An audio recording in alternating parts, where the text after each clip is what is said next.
ఒక నిమిషం విజయ్ గారు 1 సెకండ్. విజయ్ గారు 1 సెకండ్. సుందర విజయ్ కుమార్ గారు జనసేన పార్టీ శాసనసభ్యులు మనతో పాటు ఫోన్ లైన్లో అందుబాటులో ఉన్నారు. విజయ్ కుమార్ గారు గుడ్ ఈవినింగ్. గుడ్ ఈవినింగ్ అండి. సో అరెస్టు తర్వాత రకరకాల చర్చలు నడుస్తున్నాయి. వల్లభనేని వంశీని ఈరోజు జగన్మోహన్ రెడ్డి ములాఖత్ అయిన తర్వాత సవాల్ ఒకటి విసరణ జరిగింది, మీరు ఎప్పుడు అధికారంలో ఉండరు, సో ఖచ్చితంగా మళ్ళీ మాకు వస్తుంది, ప్రజాస్వామ్య కూని జరుగుతోంది, రెడ్ బుక్ రాజ్యాంగం నడుస్తుంది అన్నది ఒక పాయింట్ అయితే గనక, ఇందాక మన చర్చలోనే అనలిస్ట్ విజయ్ కుమార్ గారు ఒక పాయింట్ అనడం జరిగింది, గతంలో మీరు నేర్పించిందే ఈరోజు మీకు కర్మరూపాన వస్తుంది అన్నది లేవనెత్తున్నటువంటి ప్రశ్న. సో ఏం చెప్తారు విజయ్ కుమార్ గారు? వాస్తవానికి ఏంటంటే అండి, జగన్మోహన్ రెడ్డి గారు ఏదో మాట్లాడుతుంటారు. వాస్తవానికి ఆయన ఇంకా తెలుసుకోవాల్సింది ఏంటంటే, ఇక్కడ ఎవడు అతీతం కాదండి చట్టానికి. చట్ట పరిధిలోనే ఇంకా ఆయన తెలుసుకోవాలి. ఇప్పుడు వల్లభనేని వంశీ గాని ఈ మధ్య కాలంలో ఏదైనా ఎవరి మీద చర్య తీసుకున్నా అవన్నీ చట్ట పరిధిలోనే ఉన్నాయి.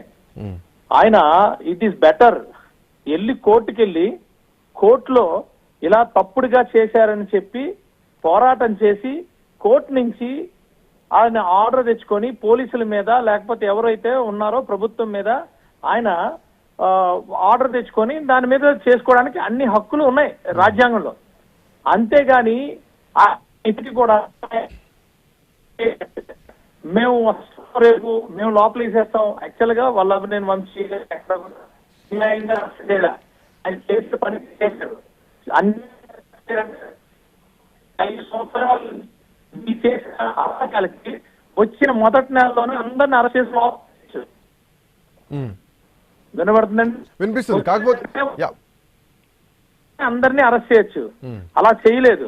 యాజ్ పర్ ఏదైతే చట్ట ప్రకారంగా ఏదైతే ఉందో ఆ దీని ప్రకారంగా వెళ్తున్నారు. ప్రతి కేసుని పూర్తిగా కేసు విచారణ ఇవన్నీ కూడా పరిధి వాళ్ళ పోలీసు SHO దగ్గర అక్కడ ఏదైతే ఈ కంప్లైంట్ ఉందో ఆ కంప్లైంట్ పరిష్కారంలో ఒకరిని ఆ దీంట్లోనో ఆ డ్యూ ప్రాసెస్ లో ఉంది. కానీ ఇదేదో చంద్రబాబు నాయుడు గారు లేకపోతే ఇంకొకరు ఎవరో చెప్పలేదు అరెస్ట్ చేయండి అని.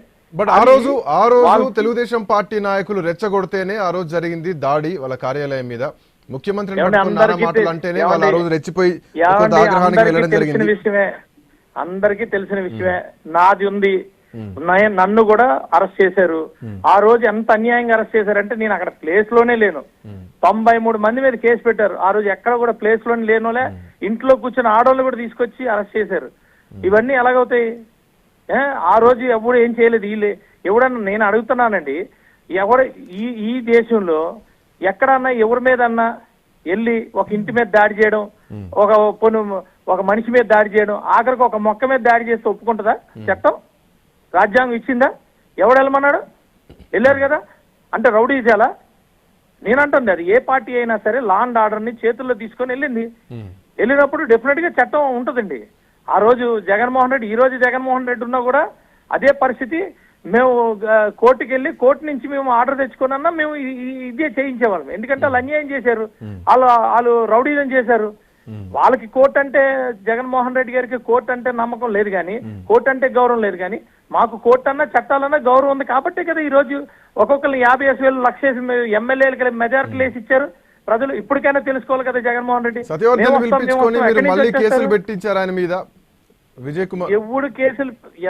ఎవరి మీద కేసులు ఉండవండి. కేసులు ఆ కేసులకి తగ్గ వెనకాతల అది పూర్తి ఉంటేనే జరుగుతుంది. చేసేది మరి స్విట్జర్లాండ్ పోయి చెప్పిండండి, స్విట్జర్లాండ్ పోయి చెప్పిండు రెడ్ బుక్ రాజ్యాంగం, విదేశాల్లో చెప్పిండు.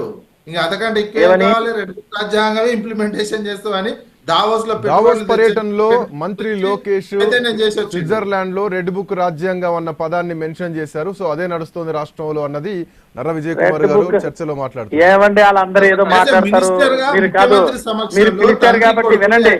మీరు జనసేన పార్టీ నుంచే కదా ఇప్పుడు ఆ కిరణ్ రాయల్ కేసుల సంగతి మాట్లాడమారండి. మాట్లాడాడు కిరణ్ రాయల్, ఏమండి కిరణ్ రాయల్ మీద కేసులు ఇవన్నీ కూడా ఆవిడ కంప్లైంట్ ఇస్తే ఆ కంప్లైంట్ ప్రకారంగా వెళ్తాయండి. మీరేం నీతి వాక్యాలు మాట్లాడడానికి ఇక్కడ ఊడు లేడు. ఏమంటే ఇవన్నీ ఒకటి వచ్చి గుర్తు పెట్టుకోండి. ఒకటి రెడ్ బుక్ రాజ్యాంగాలు ఉండవు, ఏమి ఉండవండి. రాజ్యాంగం అంటే రాజ్యాంగమే. ఏ రాజ్యాంగం నడుస్తుంది తెలియట్లేదా? ఎవడైనా మీకు డైరెక్ట్ గా కోర్టు ఉంది. ఒకవేళ ఏదైనా తప్పు జరిగితే మీరు కోర్టుకి వెళ్ళండి.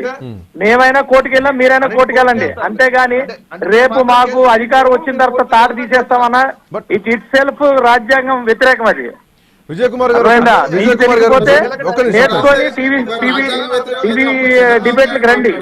మీకు తెలీదు, ఆయనకి తెలీదు. విజయ్ గారు 1 సెకండ్. ఎమ్మెల్యే గారు ఒక పాయింట్, జగన్మోహన్ రెడ్డి చేసినటువంటి కామెంట్స్, అక్రమంగా అరెస్ట్ చేశారు, ఫాల్స్ కేసులు పెట్టారు, రాష్ట్రంలో లా అండ్ ఆర్డర్ మొత్తం దిగజారిపోతోంది, అద్దం పడుతోంది. సో ఆ రోజు పట్టాభితోటి రెచ్చగొట్టి మీరు ప్రెస్ మీట్ పెట్టించారు, బూతులు తిట్టించారు, దానికి జరిగినటువంటి పరిణామాలను సో ఆ రోజు వాళ్ళు కంట్రోల్ చేయలేకపోయారేమో, బట్ ఆ రివెంజ్ కే ఈ రోజు మీరు తప్పుడు కేసులు పెడుతున్నారన్నది జగన్మోహన్ రెడ్డి ఆరోపిస్తున్నారు. వినండి, రివెంజ్ ఏముండదు. పట్టాభి గారు మాట్లాడిన దానికి ఆ రోజు కేసు పెట్టారు. పట్టాభి గారు మాట్లాడారని వెళ్ళి కొడతానంటే అది అంటే చట్టం చేతుల్లో తీసుకుంటే అది ఎలాగా చట్టం ఇదవుతుందండి? చట్ట ప్రకారంగా అయితే ఎందుకు అవుతుంది? ఒక నిమిషం నరవిజయ్ గారు 1 సెకండ్.